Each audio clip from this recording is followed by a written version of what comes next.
se parle, on partage, on comprend, on apprend, on se détend. Radio Nîmes.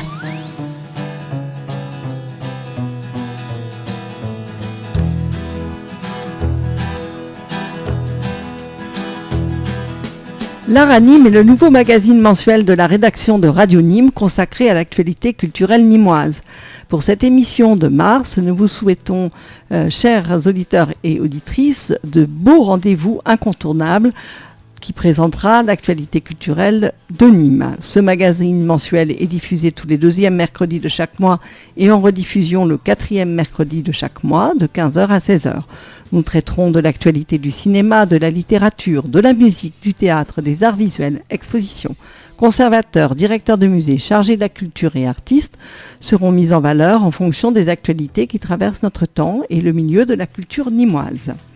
Votre émission est co-animée par Bernard Mouret et Isabelle de Montfuma. Pour notre émission d'aujourd'hui, sous la direction de Bernard Mouret, nous accueillons Anne Marlange qui va nous parler de son spectacle au Télémac de Nîmes, puis de Patrick Lapierre qui nous entretiendra de son actualité occitane et de Vincent Tessier pour l'actualité littéraire. Pour ma part, l'actualité artistique est marquée par la première édition de la Contemporaine de Nîmes sous le thème de la nouvelle jeunesse, consacrée à la création contemporaine, dont le vernissage sera ouvert à partir du 6 avril 2024 et qui se tiendra jusqu'au 23 juin 2024.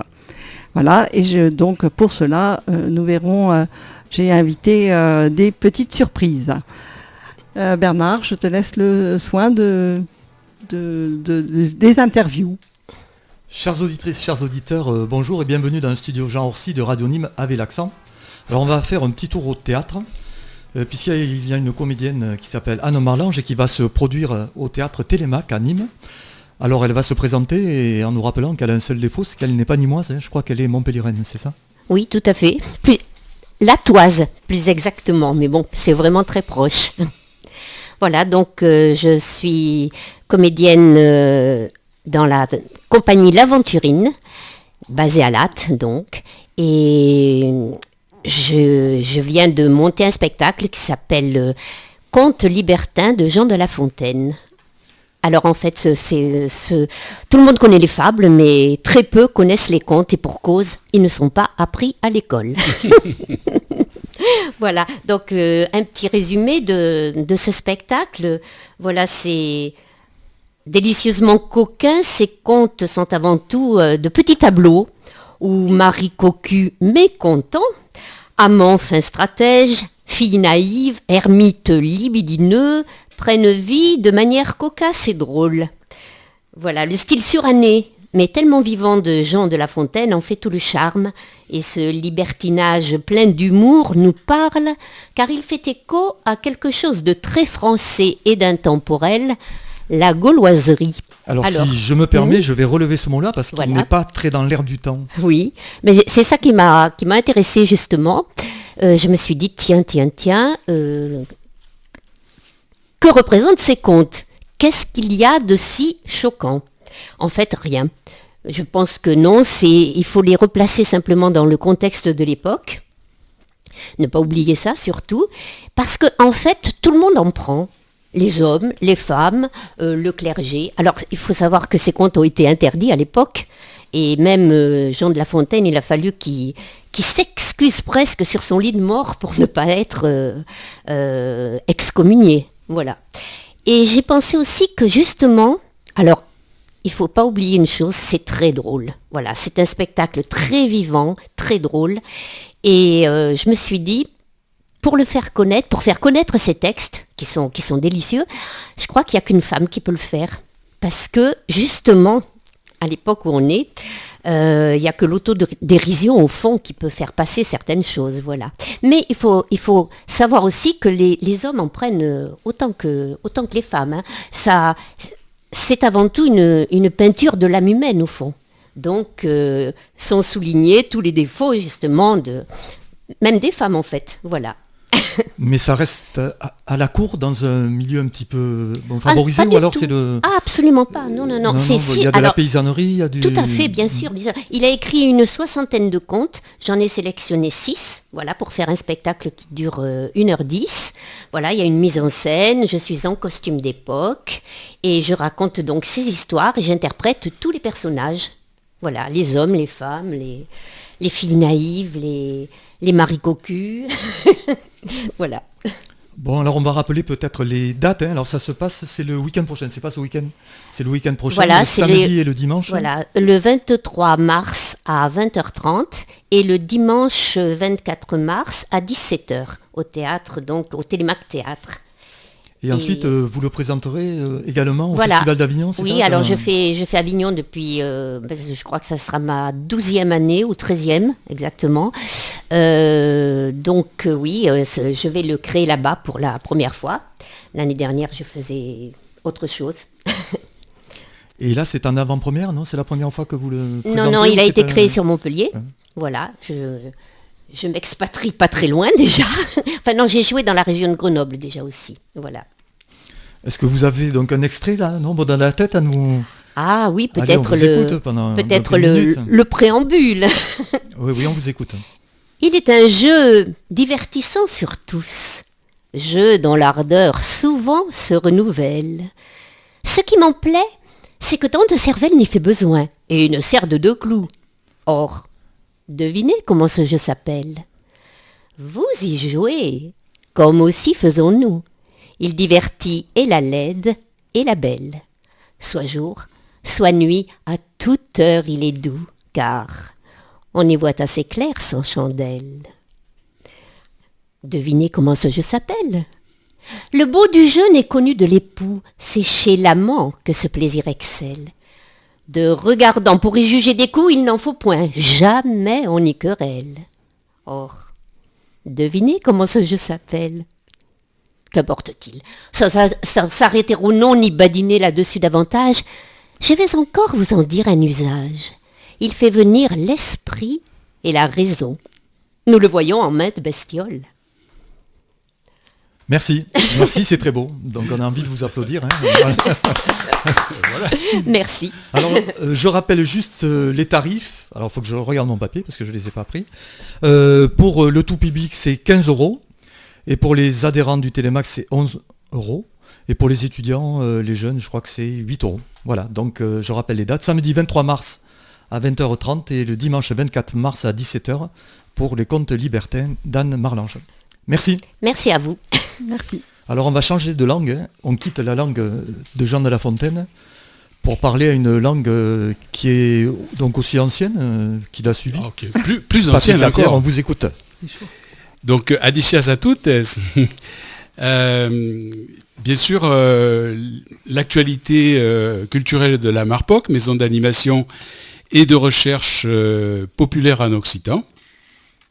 Donc, la Marpoc et les associations partenaires comme l'IEO 30, Institut d'études occitan, et l'association Lengue et Cacalas de Saint-Privat-des-Vieux, à côté d'Alès, organise la semaine occitane dans le Gard.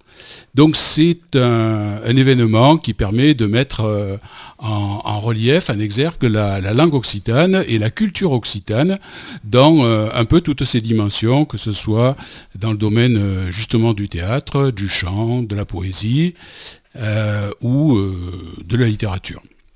Et donc, pour commencer, on aura du théâtre, mais du théâtre pour les enfants, qui se déroulera le dimanche 17 mars à Vezenobre. Voilà. Ensuite, ça n'est pas en concurrence avec le Télémac Théâtre, donc, non, donc là, ça tombe bien. C'est pas le même public. Voilà, c'est pas le même public, c'est pas le même, tout à fait, et c'est pas le même lieu non plus.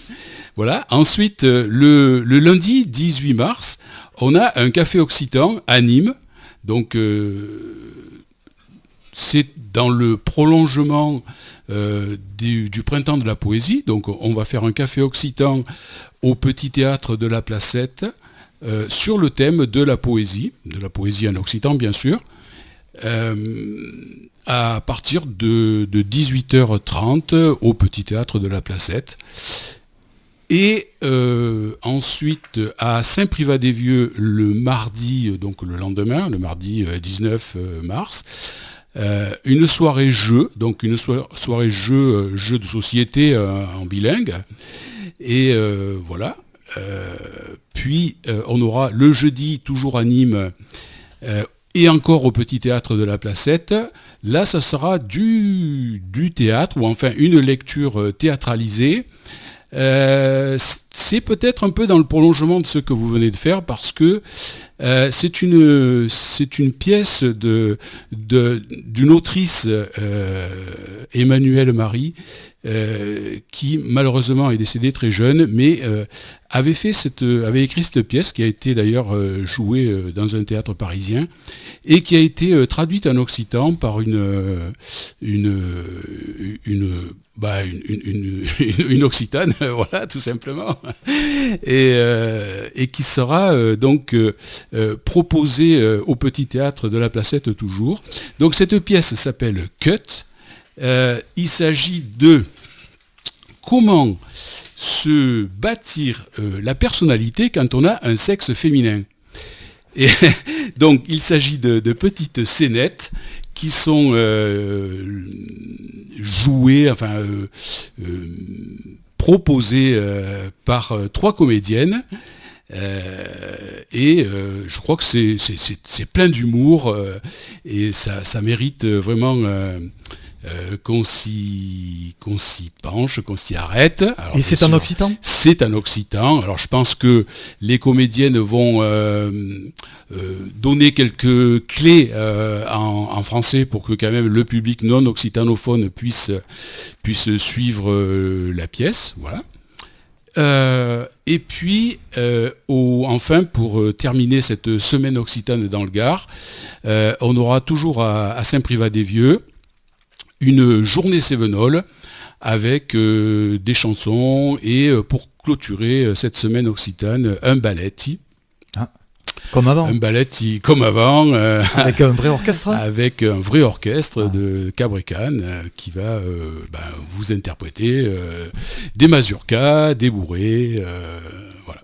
Je crois qu'il y a vraiment un public à Fougas pour ce baltrade, quoi. Hein. Tout à fait. Alors, est-ce que c'est en lien avec l'organisation de l'université d'été ou ça n'a rien à voir ou c'est... Disons que ce sont les mêmes associations qui proposent l'université occitane d'été qui aura lieu cette année au mois de juillet et du 5 au 9 juillet. Mais je pense que je reviendrai ici pour vous en parler. Le programme est presque fini et il faut savoir que on réfléchira pendant ces 5 jours sur l'idée de pays. Voilà. Tout le monde se souvient de Voulem vivre le pays, mais en 2024, dans une France multiethnique, multiculturelle, que devient l'idée de pays et comment les Occitans, comment la culture occitane, comment la langue occitane peut-elle encore trouver une place pour apporter ses valeurs et je crois que c'est important, voilà. Je vous en dirai plus à la prochaine fois. Patrick Lapierre, je vous autorise à nous lire un petit poème en occitan, à la seule condition que vous nous donniez ensuite la traduction. Avec plaisir. Voilà, donc il s'agit comme c'est le printemps qui approche bientôt, c'est un poème de Henriette Dibon, qui est extrait d'un recueil qui s'appelle Le bateau de papier, ou Batteo de papier. Primo, la saba munto din li branco e fai sascla tui li burun. Li flous espuscun de dégoût sur la peu grasso de la terre.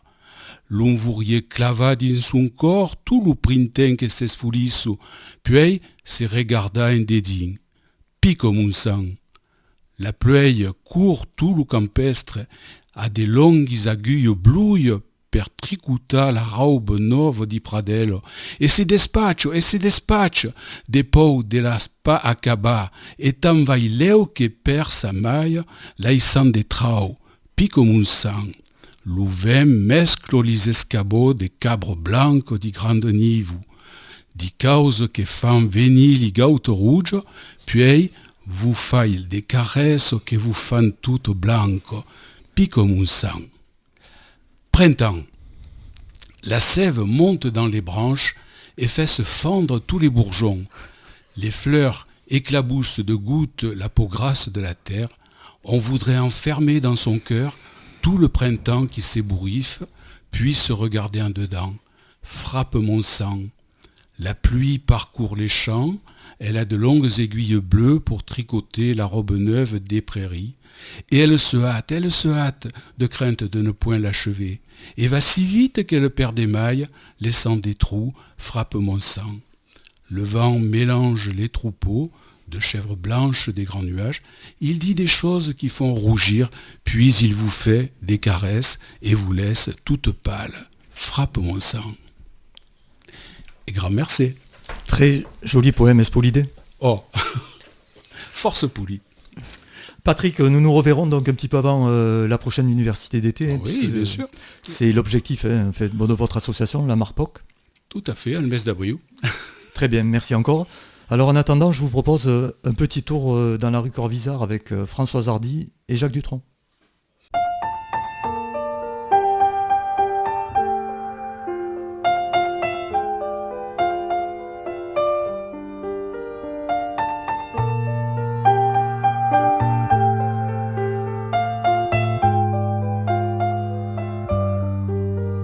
Toutes ces choses-là, on se les murmure tout bas, le soir dans la rue Corvisart. Le bar tabac a éteint ses billards, brouillard dans la rue Corvisart. Toujours les mêmes pavés, même paumés, toujours les mêmes soupirs, même souvenirs, même détresse, même adresse, même saison, même maison, toujours les mêmes chansons, même plus de bar. brouillard dans la rue Corvisart. Toutes ces choses-là, on se les murmure tout bas, le soir dans la rue Corvisart. Si seulement une seule fois, Brouillard un homme dans la rue Corvisart. toujours les mêmes, Même pavé, même paumé, toujours les mêmes, même trottoir, même histoire, même blessure, même chaussure, même migraine, même rengaine, toujours les mêmes. même cafard, même mouchoir, Brouillard dans la rue Corvisart. toutes ces choses-là, on se les murmure tout bas, le soir dans la rue Corvisart. Seulement une seule fois, Brouillard une femme dans la rue Corvisart. Si seulement une seule fois, quelqu'un dans la rue Corvisart. un homme, Une femme, juste une seule fois, brouillard dans la rue Corvisart.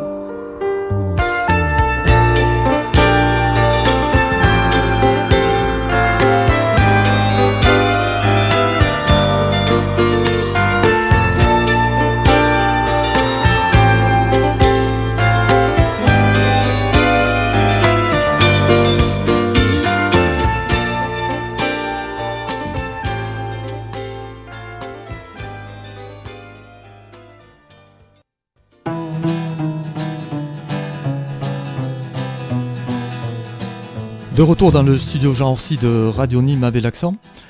J'ai fait donc un petit tour jeudi dernier dans la très belle librairie de Vincent Tessier. Alors on a un petit peu échangé.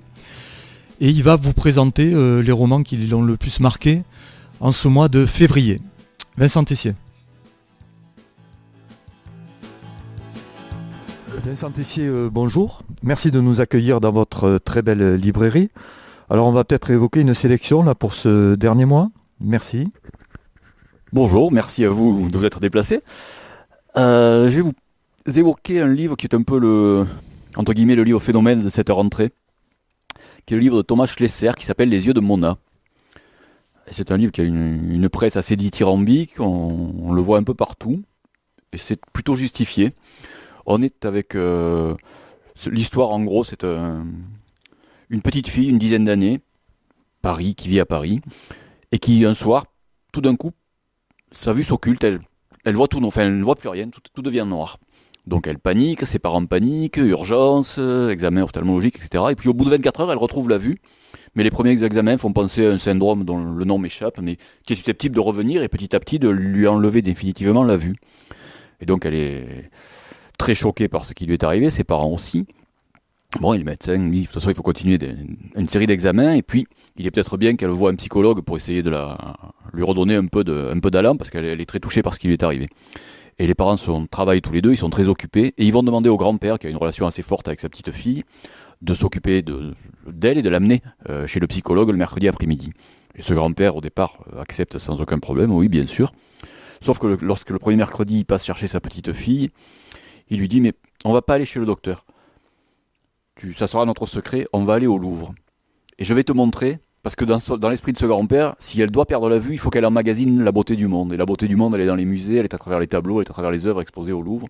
Et donc, tous les mercredis, pendant 52 semaines, il va amener sa petite fille et il lui dit, on verra une œuvre par mercredi. On se met devant, tu la regardes, et après on en parle. Alors la première fois, c'est devant un Botticelli. C'est rapide, au bout d'une minute, et la petite fille, elle lui dit, oui, ben papy, ça y est, je l'ai vu. Et il commence à lui dire, mais est-ce que tu as vu ça? Il lui parle du peintre. Et puis de semaine en semaine, comme ça, elle va passer de plus en plus de temps elle-même à regarder ces tableaux. Et alors c'est un peu, presque un peu de l'histoire de l'art qu'on fait de semaine en semaine, à travers les diverses œuvres qu'il l'amène voir. Mais c'est aussi, il n'y a pas que ça. C'est aussi, il lui parle aussi, à partir des tableaux, de ce qu'il montre, etc., de la vie en général. Il élargit ça. Enfin, c'est un très beau livre et une très belle relation qui s'instaure entre ce grand-père et cette petite fille. Et pour l'anecdote, lorsqu'elle sort la première fois, le premier mercredi du musée, elle lui dit, mais papy, quand on va me demander à la maison quel médecin je suis allé voir, il lui dit, bah, tu n'as qu'à dire qu'on est allé voir le docteur Botticelli. Voilà. Donc il y a un peu d'humour ensuite aussi. C'est vraiment un très très joli livre. Ça dure 52 semaines, une année. Et pour qu'on ait une idée des œuvres, parce qu'il y en a qu'on connaît mais dont on ne se souvient pas forcément, il y en a qu'on ne connaît pas du tout, ils ont, à l'intérieur de la couverture, c'était assez intelligemment fait, reproduit l'ensemble des œuvres devant lesquelles le grand-père amène sa petite fille. Et donc on peut suivre leur parcours en ouvrant la couverture et la jaquette. Voilà, mais c'est un super bouquin, c'est un beau texte, c'est une belle histoire. On peut continuer alors avec un texte un peu plus particulier, peut-être un peu plus littéraire et dans la construction plus originale. Le texte d'Alexandre Labruffe qui s'appelle Cold Case. Et ce garçon, il avait été repéré il y a 4 ou 5 ans. Il avait fait une espèce de chronique, il avait dû travailler dans une station-service l'été, et il avait fait une espèce de chronique de cette station-service à travers les clients qui y venaient, donc c'était assez sympa. Je l'avais lu, ça m'avait bien plu. Il a fait 2 autres bouquins que je n'ai pas lus, et là, donc ce Cold Case, en fait, son narrateur a pour compagne une Coréenne, et cette jeune femme, on est dans la France d'aujourd'hui, hein, et cette jeune femme a un oncle qui avait migré au Canada avec ses 2 frères, donc avec le père de la jeune femme et le plus jeune des frères, et qui est morgelé au Canada parce qu'il a été interné dans un asile. Il s'est un soir échappé de cet asile en pyjama, et c'est le soir d'hiver, donc, et on l'a retrouvé 3 semaines après. Il était tombé dans une espèce de trou, de bouche d'aération, complètement gelé. Et dans sa famille, ce type est presque occulté. Et ce garçon va décider, avec l'aide de sa compagne, d'essayer de repartir sur la trace de cet oncle morgelé au Canada, à partir des bribes d'infos qui subsistent dans la famille. Et c'est aussi, à travers toute cette histoire, un portrait de la Corée du XXe siècle. Parce que c'est le grand-père qui les avait envoyés là-bas. Pourquoi est-ce qu'il les avait envoyés, on ne sait pas vraiment. Enfin, et au fur et à mesure, il tire des fils comme ça, et il déroule la vie de cet oncle, et à travers la vie de cet oncle, la vie de toute cette famille coréenne.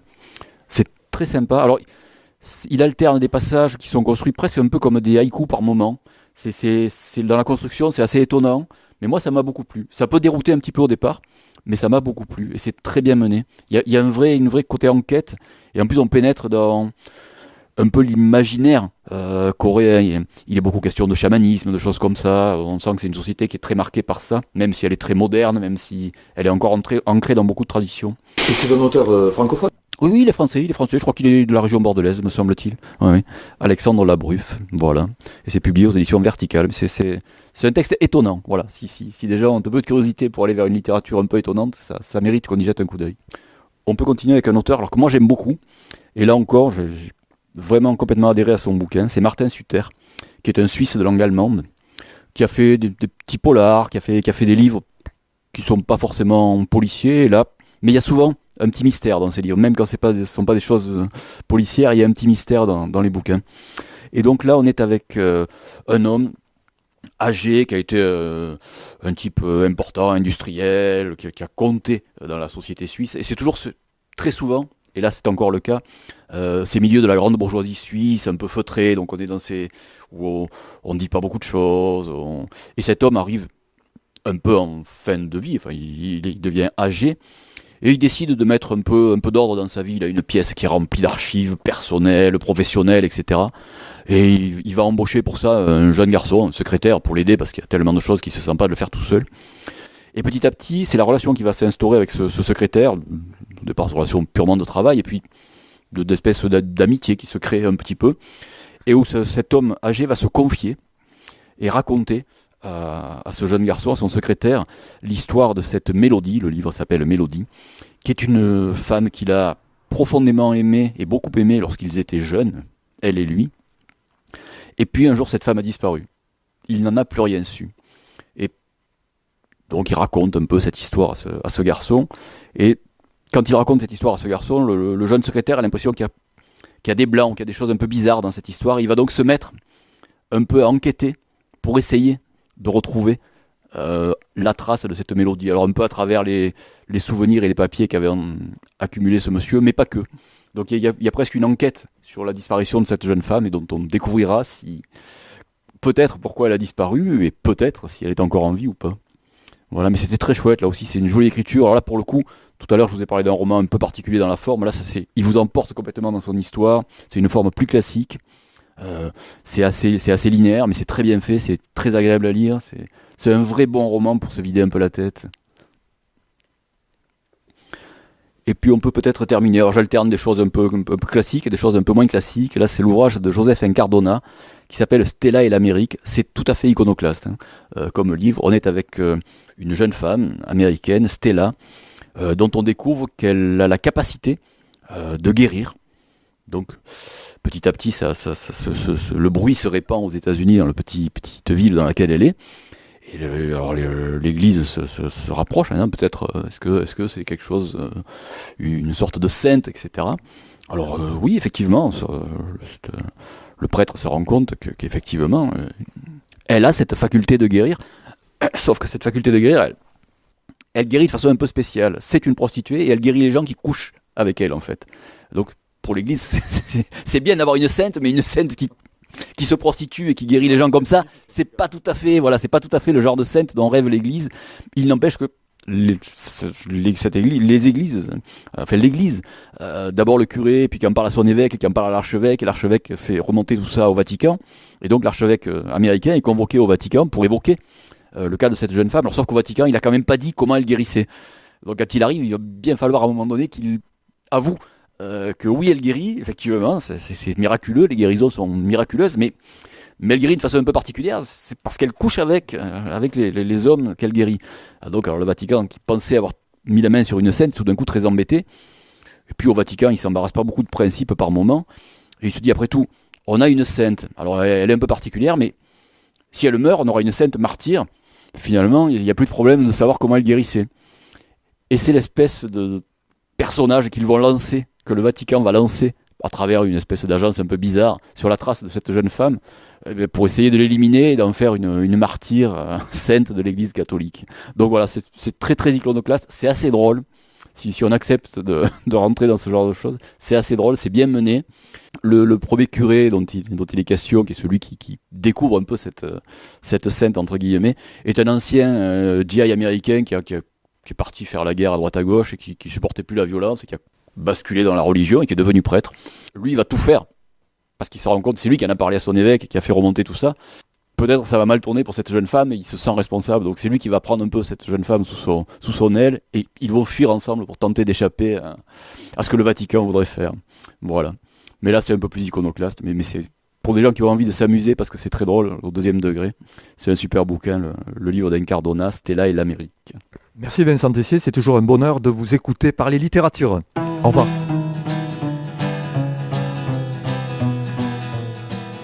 Pour notre seconde partie de notre émission avec Libre Cours, je vous propose d'entrer de plein pied dans l'actualité qui va marquer la ville de Nîmes avec la première édition d'une triennale consacrée à la création contemporaine, La Contemporaine de Nîmes, projet phare du mandat de M. Fournier et à mi-mandat bien évidemment, supporté par la ville de Nîmes. Et je vous propose donc pour nous parler de cette triennale et de son enjeu, d'écouter à nos micros Sophie Roule qui va nous parler de cette triennale d'art contemporain, de création contemporaine, excusez-moi. Ça a son importance, la contemporaine de Nîmes. Aujourd'hui, je vous propose de prolonger notre émission avec Sophie Roule, maire adjoint chargée de la culture de la ville de Nîmes, qui nous entretient sur un premier bilan à mi-parcours de son mandat et qui est à l'initiative d'un nouveau rendez-vous culturel, la Contemporaine de Nîmes, la triennale de création contemporaine, portée par la ville de Nîmes. Ainsi, tous les 3 ans, la ville de Nîmes connaîtra un essor culturel, un point de rencontre autour de la création. L'édition inaugurale présentée du 5 avril au 23 juin 2024 s'articule autour d'une grande exposition dans toute la ville, rythmée par de nombreux temps forts et événements qui rassemblent plusieurs dizaines d'artistes reconnus et ou émergents de la scène française, voire internationale. Alors, Sophie Roule, tout d'abord, une question un peu personnelle. Après votre délégation de maire adjoint au commerce, comment souhaitiez-vous aborder votre mandat en tant que maire adjoint de la culture ? Alors bonjour déjà. Écoutez, je me suis inscrite dans le programme de Jean-Paul Fournier qu'on avait élaboré pendant la campagne des municipales en 2020 et voilà, on avait mentionné un événement fort là dont vous venez parler, la manifestation d'art contemporain. C'était déjà inscrit dans le programme de Jean-Paul Fournier et on avait inscrit beaucoup d'autres sujets, par exemple comme le musée du textile et du vieux Nîmes, qui est en cours aussi d'élaboration et voilà beaucoup de projets. Ensuite des projets qui n'étaient pas forcément inscrits. Je pense à l'accompagnement pour l'implantation du centre d'art contemporain dans le quartier Pissevin. Oui. Donc voilà, moi je me suis surtout inscrite dans l'application ou dans la mise en œuvre du programme de Jean-Paul Fournier. Et quelle dimension souhaitiez-vous apporter au secteur de la culture et avec quel objectif ? Alors c'est vrai que beaucoup de choses avaient déjà été faites dans le secteur de la culture à Nîmes, mais c'est vrai qu'il manquait peut-être justement une manifestation qui rassemble déjà les acteurs culturels de notre ville et ensuite peut-être qui lie un peu toute notre ADN dans le sens où aujourd'hui c'est vrai que Nîmes rayonne de par l'Antiquité avec des monuments romains très bien conservé, rénové ou en voie de l'être, avec depuis peu le classement de la Maison Carrée à l'UNESCO, mais aussi avec un musée de la romanité qui a fêté il n'y a pas longtemps ses 800 000 entrées depuis son ouverture. C'est une belle réussite. Ça. C'est une très belle réussite, autant architecturale qu'en termes de touristes accueillis à Nîmes, mais aussi du côté un peu plus festif. Les journées romaines aussi, qui chaque année remportent un vif succès avec des déambulations dans la ville, des spectacles très qualitatifs. Donc c'est vrai que Nîmes rayonne de par son côté antique, mais rayonne aussi de par ses cultures taurines, avec ses corridas, ses ferias, son musée aussi des cultures taurines. Et il manquait un peu ce troisième pilier qui est plutôt en lien avec l'art contemporain. Alors il manquait, il y avait déjà quand même carré d'art, les collections de carré d'art, le musée quand même qui est reconnue à l'échelle nationale, voire internationale. L'école des beaux-arts aussi, où chaque année beaucoup d'artistes sortent diplômés. Tout le secteur aussi associatif, culturel qui rayonne sur le territoire, ou encore l'architecture contemporaine aussi, qui est riche à Nîmes. Et il manquait peut-être cette passerelle qui relie un peu les éléments entre eux, et peut-être une vision d'une ville un peu plus ancrée dans sa contemporanéité, je ne sais pas si le mot existe. Mais voilà, dans une manifestation qui nous ancre dans le siècle d'aujourd'hui, le 21e siècle, et qui vient en complémentarité de tout ce qui existe déjà et qui nous fait regarder vers le passé. Alors, on peut prendre des exemples de villes qui ont su peut-être trouver des manifestations qui les ont propulsés vers demain. Arles, moi je prends souvent l'exemple d'Arles qui a un passé aussi antique comme le nôtre, qui a aussi des cultures tauriques et qui a su, il y a de nombreuses années, trouver un événement qui faisait rayonner la ville d'une autre façon. Alors pas du tout pour opposer à ce qu'elle avait déjà, mais vraiment un événement complémentaire qui a fait que Arles aujourd'hui est connu aussi pour la photographie. Donc c'est vraiment dans cette idée-là de trouver une nouvelle identité à la ville pour la faire rayonner d'une façon différente à l'échelle nationale, même internationale. Et croyez-vous justement personnellement que cette contemporaine de Nîmes, justement, qui structure un peu votre mi-mandat, propulsera cette construction identitaire forte que tout le monde veut de ses voeux quelque part, parce qu'en fait c'est vrai que Nîmes avait cet héritage antique très fort, et est-ce que c'est la création contemporaine ou l'art contemporain qui était au centre du questionnement? Alors, je l'espère fortement que Nîmes va rayonner demain grâce alors plutôt la création contemporaine, parce que quand on a réfléchi sur justement la définition de cette manifestation de la contemporaine de Nîmes, on n'a pas voulu se limiter à un art en particulier, on a voulu vraiment ouvrir à toute la création.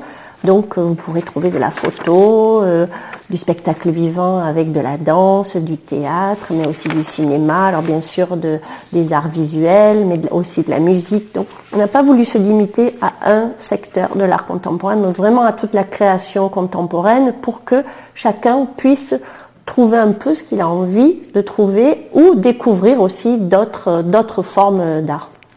Justement, c'est ce que je me posais comme question. On pouvait s'attendre justement à ce que cette triennale réponde aux grands enjeux artistiques mondiaux, on pourrait dire, et qui engagent peut-être un peu plus dans ce sens. Mais vous avez validé ce que vous venez de dire, avec les commissaires d'exposition, une programmation polymorphe. Est-ce que, quelque part, associant effectivement les expositions dans les musées, dans l'espace urbain, avec ces duos que vous faites avec des artistes émergents et des artistes plus reconnus, disons, est-ce que c'est pas un défi un peu périlleux pour que cet événement puisse trouver sa véritable identité ou cette cohésion? Je pense pas, c'est un pari, je pense, mais c'est un pari qui est quand même maîtrisé dans le sens où on a des artistes confirmés, et encore le terme, quand on parle de Soulages, on pourrait dire que c'est plus que de la confirmation. Donc on a un socle et on a vraiment des artistes émergents qui vont s'appuyer sur le travail ou sur les artistes confirmés pour créer des œuvres. Et puis c'est dans ces artistes émergents, c'est quand même la nouvelle scène artistique actuelle qui est en train d'émerger. Alors les médias en font le relais. Par exemple, je crois qu'on a dans un article dans Le Monde où il y avait les 5 artistes émergents les plus connus, les plus cotés. Voilà, c'est ça. Oui. Et donc c'est un pari, mais c'est pas gagné encore, mais on a confiance. Mais est-ce que c'était justement une façon de voir ce qui pourrait marcher et puis éventuellement cibler davantage pour la seconde édition qui aurait lieu en 2027 ? Alors, c'était une idée qui a été proposée justement en plus et qui va très bien avec le thème, la nouvelle jeunesse. C'était vraiment l'idée que les artistes émergents puissent choisir leur mentor et vraiment pour qu'on puisse avoir cette relation un peu de ce mentorat et ces sujets fondamentaux qui sont le transgénérationnel, la transmission. Et c'est vraiment dans ce sens-là que les deux directeurs artistiques ont choisi ce thème et cette façon de fonctionner. Et quand ils ont pu nous présenter le projet, qu'on les a sélectionnés, c'est vraiment pour ça qu'on les a sélectionnés. Parce que voilà, cette nouvelle façon de parler à la jeunesse, d'intéresser la jeunesse aussi à la création contemporaine, tout en ayant un mentor qui est là en appui au cas où. Et j'insiste sur le fait que c'est vraiment les artistes émergents qui ont choisi leur mentor, pas l'inverse. Oui. Et c'est rare. Voilà, que ça se passe comme ça. En général, c'est les artistes, les mentors qui vont choisir leur poulain. C'est vrai, ça c'est un peu vrai. C'est vrai. Voilà, donc c'est d'autant c'était plus original comme idée d'associer deux artistes quand c'est l'émergent qui choisit le mentor. Oui, et en fait, quelque part, le défi, un autre défi, c'est la fréquentation du public. Donc effectivement, il fallait aller, c'est ça, vers une pluridisciplinarité des chants, quelque part. Tout à fait. Bien que le spectacle vivant, enfin souvent, il y a cette dissension, un peu dichotomie, enfin, entre le spectacle vivant et l'art contemporain, et le chant est assez... Oui, à la mais fois on va proche et à la fois très éloigné. On va pouvoir retrouver des formes différentes. Par exemple, dans les arènes, pour le week-end d'ouverture, on va avoir la danse, évidemment, puisque c'est une boum. Mais on va avoir aussi des artistes qui vont pouvoir faire des performances. On va avoir aussi la musique, parce qu'on va avoir une DJ qui va animer la soirée, même plusieurs DJ qui vont animer la soirée. Ça va être intéressant. Donc c'est vraiment, très intéressant. Et voilà, pas tous, mais certains chants de la création, peuvent se répondre. Je pense. Oui. Alors, donc, est-ce qu'on peut imaginer à ce que la ville de Nîmes puisse postuler, on ne sait jamais, à ce label Capitale française de la culture? Est-ce que c'est un souhait, une volonté Alors, j'y ai pensé à la dernière, je crois que c'est l'année dernière. 2024 C'est cette année. Oui, c'est ça. Je pense que pour 2024, c'était trop tôt pour la ville de Nîmes, mais je pense que pour la prochaine édition, en lien peut-être avec la deuxième édition de la Contemporaine de Nîmes, ça pourrait être un sujet porteur fédérateur qui pourrait servir de dossier pour candidater, de dossier de candidature. Oui. Je pense que ça pourrait être une idée. Oui, ça pourrait être, ça valoriserait quand même l'identité de Nîmes en tant que telle, puisqu'en fait, dans le Gard, dans le département du Gard, il n'y a pas vraiment d'éléments très très forts. On trouve dans le PACA, on retrouve évidemment en Occitanie, mais dans le Gard même, je trouve que Nîmes a quelque chose à jouer. On ne pourra plus le dire. Écoutez, donc on vous souhaite un bon défi, une belle inauguration de cette exposition qui est la triennale contemporaine de Nîmes, qui, je crois, aborde d'abord une grande exposition. Je crois que pour cette première édition, vous souhaitiez un point de départ avec une grande exposition intitulée La fleur et la force. Une grande exposition dans l'espace public, avec à peu près 6 œuvres dans l'espace public. Et ensuite, dans tous les musées de la ville, auront leur exposition en lien. Et la médiation culturelle va faire un... Alors justement, oui, la médiation culturelle, c'était un des points forts à mettre en avant, parce que c'est vrai qu'aujourd'hui, on pense à art contemporain. Et s'il n'y a pas une médiation très bien orchestrée, peut-être qu'en plus, quand les œuvres sont dans l'espace public, le public peut rencontrer une œuvre et ne pas la comprendre. Donc l'idée, c'était vraiment d'avoir une médiation très accessible pour que on puisse comprendre le propos de l'artiste et du coup s'accaparer l'œuvre, ou pas d'ailleurs. Et ensuite aller dans les musées, parce que l'idée, in fine, c'est aussi d'amener un nouveau public dans les musées. Oui. Merci beaucoup. Merci. À bientôt. À bientôt. Au revoir.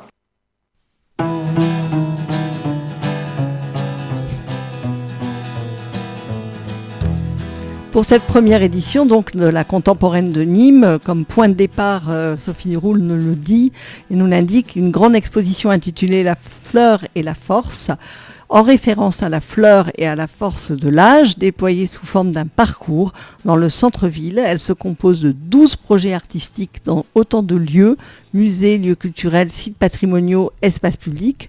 Chacun d'eux rassemble un binôme intergénérationnel composé d'un artiste émergent et d'un artiste établi ou historique, ainsi qu'un public nîmois associé, notamment avec les lycées, entre autres. Le parcours de l'exposition est réparti en 5 secteurs qui peuvent être visités dans l'ordre de son choix: gare, arène, chapitre, carré et jardin.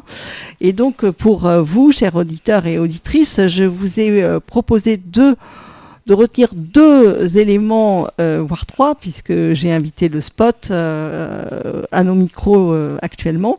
Mais je voulais vous parler du projet de Valentin Noujaïm qui se situera au Musée de la Romanité et qui rend hommage en interprétant les codes du théâtre antique et l'œuvre Valentin Noujaïm qui a fait une installation qui partage le goût de l'archéologie avec ses masques, et puis Jeanne Viscéral, qui est une artiste très connue par contre, qui commence à être très connue, qui a 33 ans, au musée du Vieux-Nîmes, et qui, elle, joue un duo posthume avec Pierre Soulages, mais ce n'est pas, c'est assez important pour Jeanne Viscéral parce qu'elle a toujours fait référence à Pierre Soulages. Il faut savoir que c'est une artiste qui vit et travaille à Paris et qui, depuis la jeune adolescente, a fait un travail sur le costume,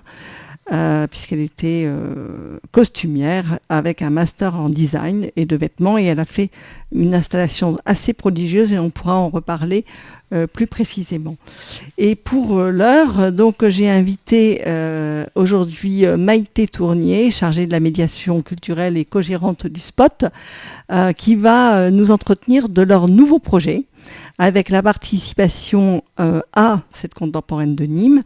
Et ce que l'on peut reconnaître, et ça on doit le saluer, c'est que le Spot est devenu en quelques années un lieu tiers reconnu par les institutions culturelles, mais aussi par les habitants du quartier Gambetta-Richelieu en matière de street art.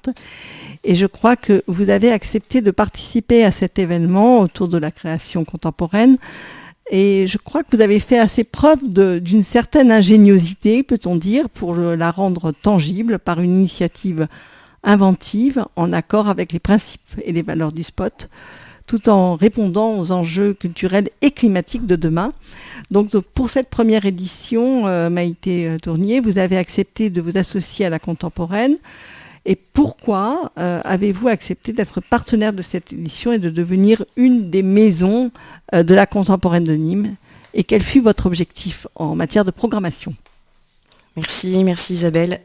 Du coup, en effet, le Spot, c'était assez évident de rejoindre l'aventure de la Contemporaine, notamment comme l'a expliqué Sophie Roule, élue donc à la culture. Pour nous, on défend depuis longtemps le fait que Nîmes n'est pas seulement du coup une ville de culture taurine ou de culture antique. C'est une ville qui a quand même un fort bassin d'artistes et d'acteurs culturels autour de la culture contemporaine, de l'art contemporain, ou comme on l'a dit, de la création contemporaine. Donc on défend ceci depuis longtemps, depuis les débuts du Spot. On a démarré en 2013. C'était le début du coup de l'avènement un petit peu du street art, de l'art urbain. Donc pour nous, on défend aussi cet art urbain comme art contemporain. Aujourd'hui, avec la contemporaine, on est dans quelque chose qui sort un petit peu de cette question du street art, mais de la même manière, on met en valeur, en étant maison de la contemporaine, on met en valeur le fait qu'on est déjà en fait un lieu ressource, donc ça allait de soi. Ce sont les habitants de la ville qui ont indiqué le spot comme étant une évidence sur ce rôle de lieu ressource. On accueille tout au long de l'année, sur nos temps forts, mais pas que, un public nîmois, mais aussi beaucoup de touristes qui poussent la porte. Et évidemment, on a aussi cette question de la thématique, de la nouvelle jeunesse, où finalement ce lien intergénérationnel et cette transmission, c'est quelque chose qui porte nos projets en permanence, que ce soit sur nos travails avec l'Expo de Ouf ou tout ce qu'on va mener en termes de médiation. Donc c'est quand même une thématique et on est un lieu qui permet d'interroger ces liens intergénérationnels. C'est un espace d'innovation, d'expérimentation, donc c'est aussi le bon endroit pour venir accueillir ce type d'événement. Enfin, quand même sur la question de la programmation, je me disais quand même que c'était important de rappeler qu'on a des valeurs qui ont été très proches avec ce qui ont été proposées à la fois par la contemporaine et par le collectif avec lequel on va travailler, donc Green Resistance, je reviendrai un petit peu après.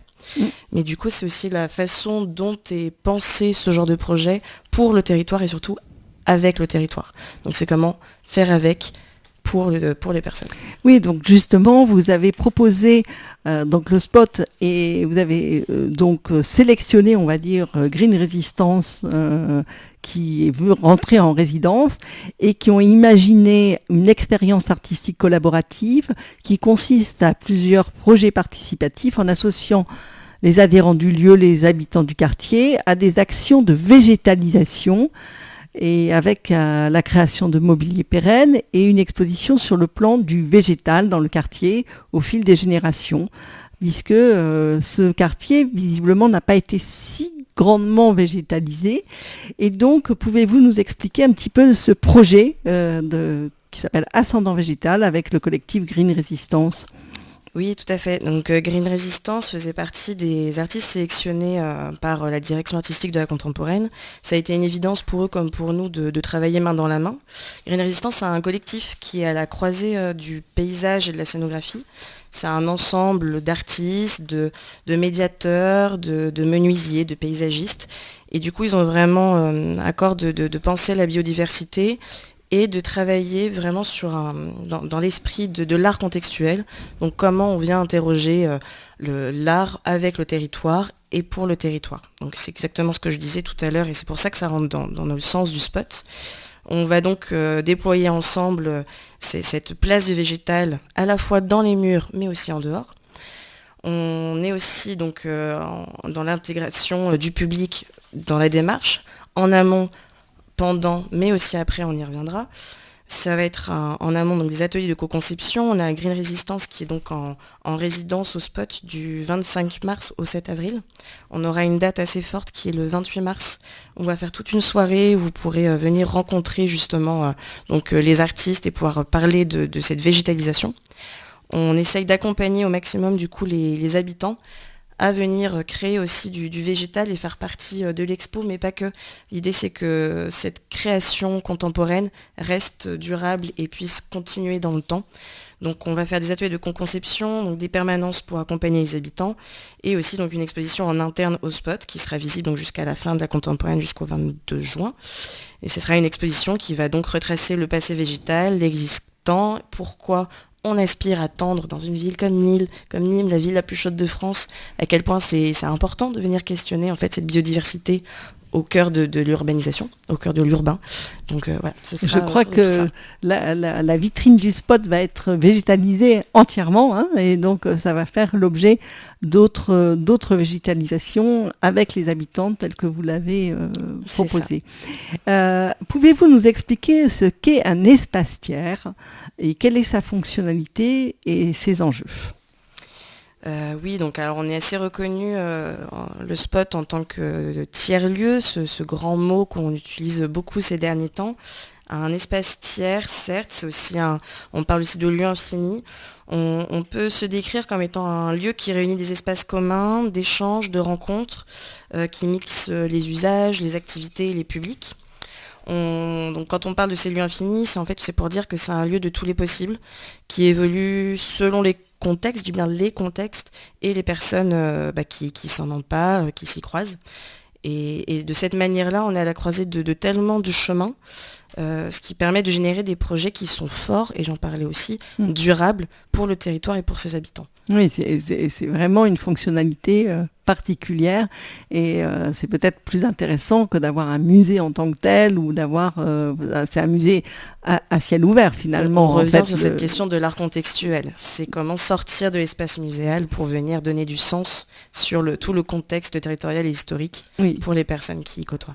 Et donc, en termes de médiation culturelle, quels ont été vos objectifs, vos derniers objectifs, ou quels seront vos objectifs futurs ? Au Spot, on a une vision de la médiation qui est vraiment importante, parce qu'on est tous dans une volonté à faire avec et pour vraiment avec les besoins qui sont sur le territoire. Du coup, pour moi, ce qui va faire vraiment la bonne médiation, ce sera de s'adapter à la fois aux enjeux sociétaux, au public, donc comment on vient s'adapter vraiment à tout type de public, et comment on fait pour relancer ce pouvoir d'agir dont on parle beaucoup, mais surtout j'ai envie de dire l'envie d'agir, qu'on oublie parfois un peu trop. Et pour tout ça, il va falloir évaluer donc, le territoire, ses besoins. Je rappelle aussi qu'il faut souvent être à l'écoute. Parfois, on oublie de pouvoir prendre le temps. C'est difficile, mais c'est très, très important. Et du coup, c'est d'avoir des propositions multiples, hors mur, et dans nos lieux. Et j'avais envie de rajouter quand même que c'est assez important aussi pour nous au Spot de s'intégrer au maximum, on tend en tout cas à s'intégrer complètement dans la lignée des droits culturels. On part donc du principe que le public, il a autant de choses à dire que nous, et que tout le monde est apte en fait à consommer, à penser, à avoir un avis sur l'artistique.